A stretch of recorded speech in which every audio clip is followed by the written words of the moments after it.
नमस्कार, सुस्वागतम. मी आरती गुप्ते.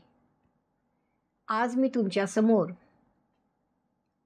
श्रेष्ठ आणि ज्येष्ठ कवी, सत्कवी प्राध्यापक सूर्यकांत वैद्य यांनी लिहिलेली एक रचना सादर करत आहे.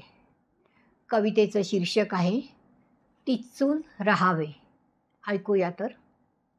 गोचर या सृष्टीमध्ये दिसे अनर्थ उत्पात, पलीकडे अगोचर तेही कुठले निवांत.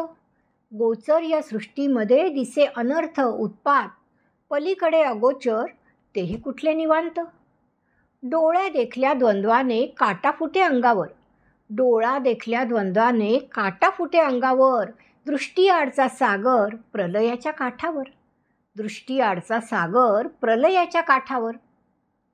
बकत ध्यान लावून या बसलेले उभे जग, बकत ध्यान लावून या बसलेले उभे जग.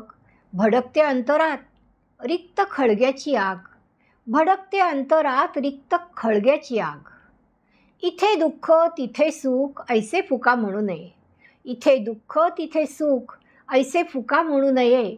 आवाक्याच्या बाहेरचे अज्ञानात कल्पू नये, आवाक्याच्या बाहेरचे अज्ञानात कल्पू नये. स्वप्नभंग होता कसे बावचळायला होते, स्वप्नभंग होता कसे बावचळायला होते.